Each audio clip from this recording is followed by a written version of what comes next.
Good afternoon, everyone, and welcome to Stock Market Today. It's Coram and Ken Shreve here with a breakdown of the action in today's session, where we saw the Nasdaq take the lead on an up day, and Ken, perhaps maybe a nice little change of pace to see a day where we had software and chip stocks leading.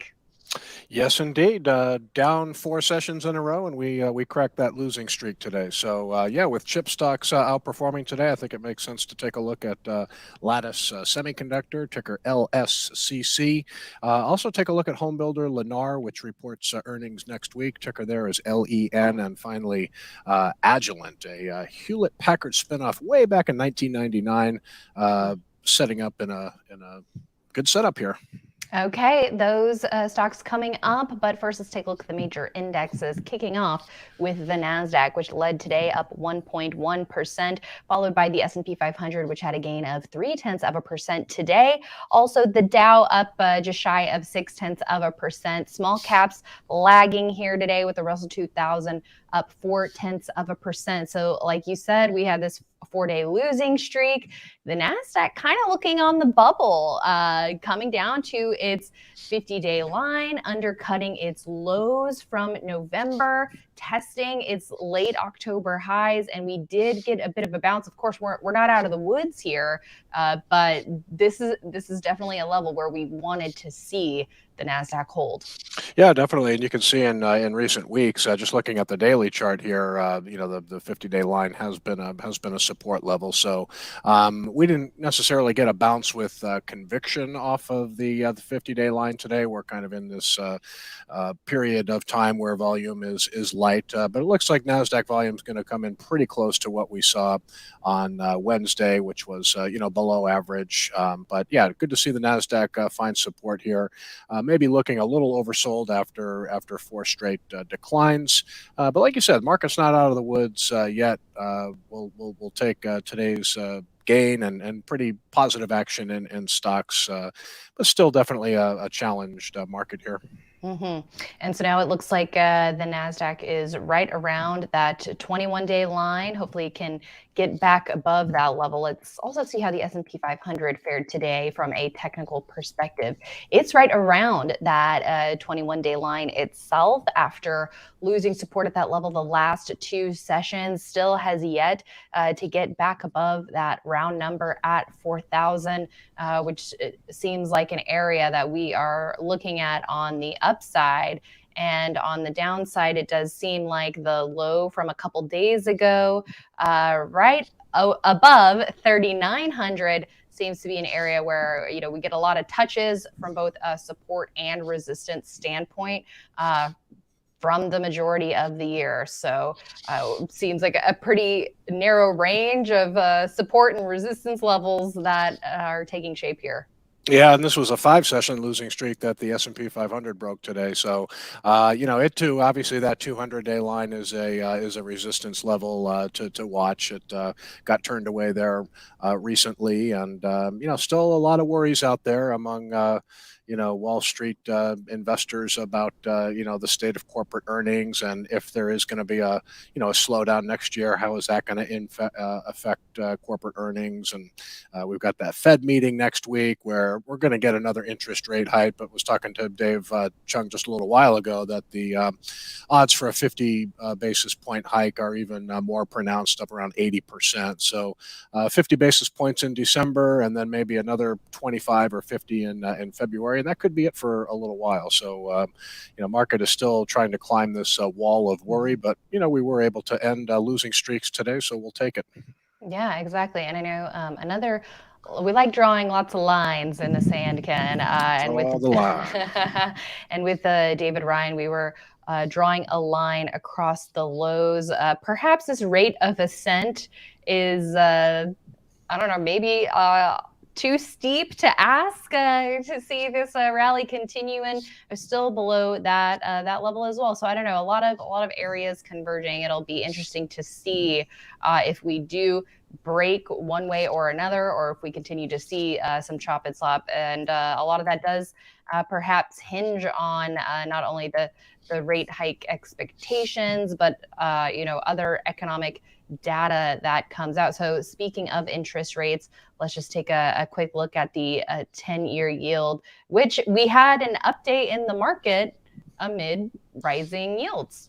Well, it's what we said yesterday on this very video. I say I really think the market is at a point now where it wants to see that 10-year yield start to turn higher a little bit. But there's been so much buying in the bond market lately that's knocked that 10-year yield down, from 4.33 all the way, down to 3.5%. So bond market maybe looking a little overbought here. So the market was able to rally even though interest rates moved higher. So okay, and we talked about the strength in tech, so let's get a visual representation of that with XLK, which tracks the technology sector of the S&P 500, up 1.6% today. So some nice outperformance here for the tech sector. And on the downside, XLE, which has been the standout group this year, reversing lower today by about 0.5%. So Ken,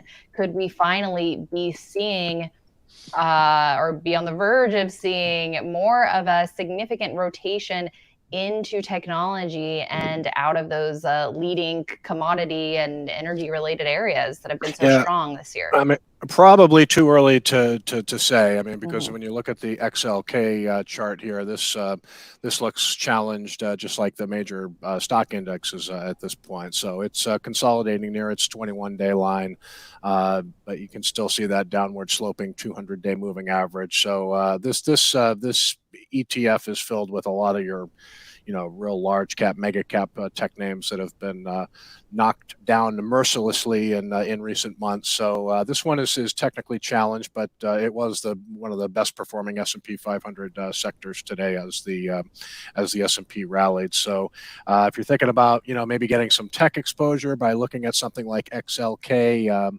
this is still a pretty risky buy underneath this 200-day moving average. So you just could get a rally right up to that level and get turned away, which is what recently happened. Right.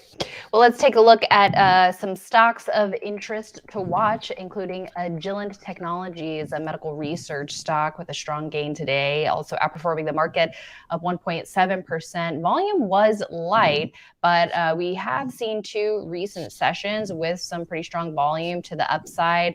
The stock didn't quite come down to the 21-day line, but it is bouncing near that key support level and on the verge of getting above this 157 area, Ken. Yeah, I think it's an interesting setup, and as the market looks away from these really high multiple stocks, not like Agilent is a cheap stock here, selling at 30 times trailing earnings. However, it has made a nice move off lows and lots of gaps up as it's moved higher. Hit that recent high of 157 after yet another gap, and just kind of trending right around the 21-day moving average here. I think that 157.44 pivot is legitimate, and if we go to the weekly chart here, you really have a big kind of cup with handle base. Maybe not the typical structure we would target here, but Agilent with a composite rating of 94. You can see it's a big company with a market cap just over 46 billion. It's in a good technical setup with a relative strength line near new highs. You see revenue growth accelerating in recent quarters, top-notch return on equity there of 29%. And those estimates, not great at 9% and 11%, but, once you get up to be a company the size of Agilent, a little harder to maintain those really big growth rates. So overall, I think it's a pretty good picture here, and I like the look of the stock.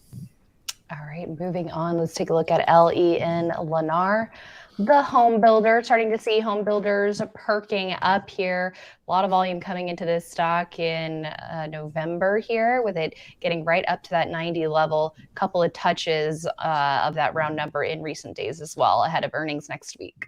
Yeah, another orderly pullback here. I think the 90 level is a legitimate pivot, maybe a 90-10 buy point. So maybe look at this one next week as possibly an earnings option trade. We like to look at stocks like this that have pretty reasonable technical setups. This is the weekly chart that shows a good example of what a bottoming base looks like. You see that prior uptrend when it settled into this. There you go. Yeah, and then it settled into this little cup with handle base. So interesting. This is almost a counterintuitive move for these home builders. Yeah, maybe interest rates are going down, so that's fueled some positive sentiment in the group. And earlier this week, Toll Brothers had a really nice earnings report, and the stock was up.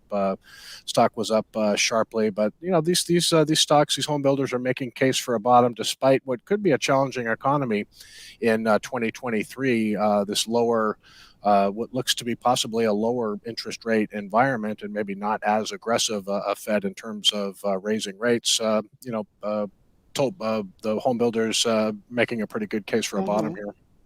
That it is. Okay, so that is a look at some home builder stocks. And with semis leading today, we got to take a look at a semi stock. Here is Lattice Semiconductor, LSCC. A lot of heavy volume buying coming into the stock as it really blasted off of its lows in October, November, a very strong month for the stock.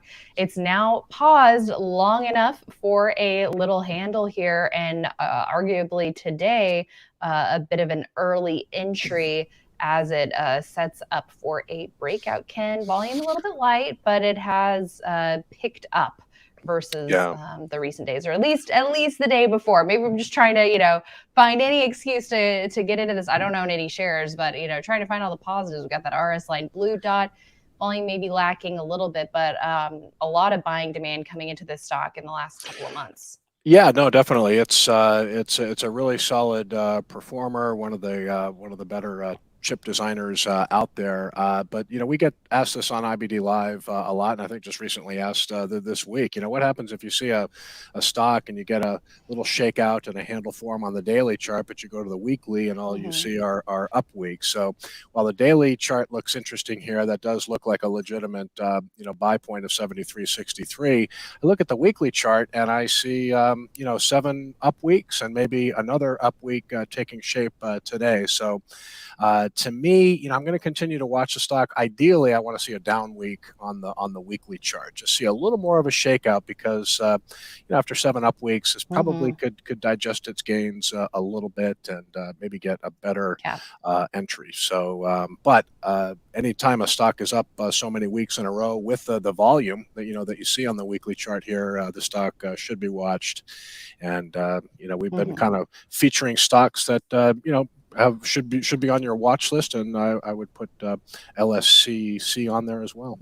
Yeah, it definitely looks like a reasonable place to expect the stock to pause here in a little bit and digest that strong gain. I mean, a couple weeks ago, it was up 23% just in that 1 week alone.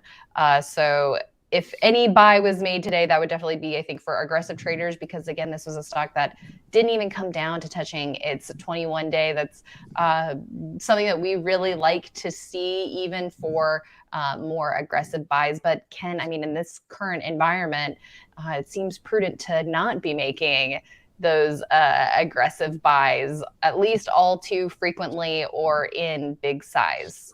Yeah, it's just a good reminder that the true driver of a stock's performance is institutional buying. We need to see the fund managers and really the big players and the deep-pocketed buyers on Wall Street, making their buys, and that really has not been happening. But again, we're in November, December, kind of a seasonally low volume period for the market. Doesn't mean we can't have a Santa Claus rally, but it's almost a little unreasonable to expect breakouts to just go on to monster gains when you're in this kind of low volume environment. So Lattice is showing relative strength. I'm a little cautious on this handle, like I said, on the daily chart. A little bit of a shakeout on the daily chart, but several up weeks in a row. Would just like to see it pause a little bit more. Like you said, ran from what 45 up over 70 in a fairly short amount of time. So kind of feels like you'd be chasing. So use that weekly chart and maybe get a little pullback and a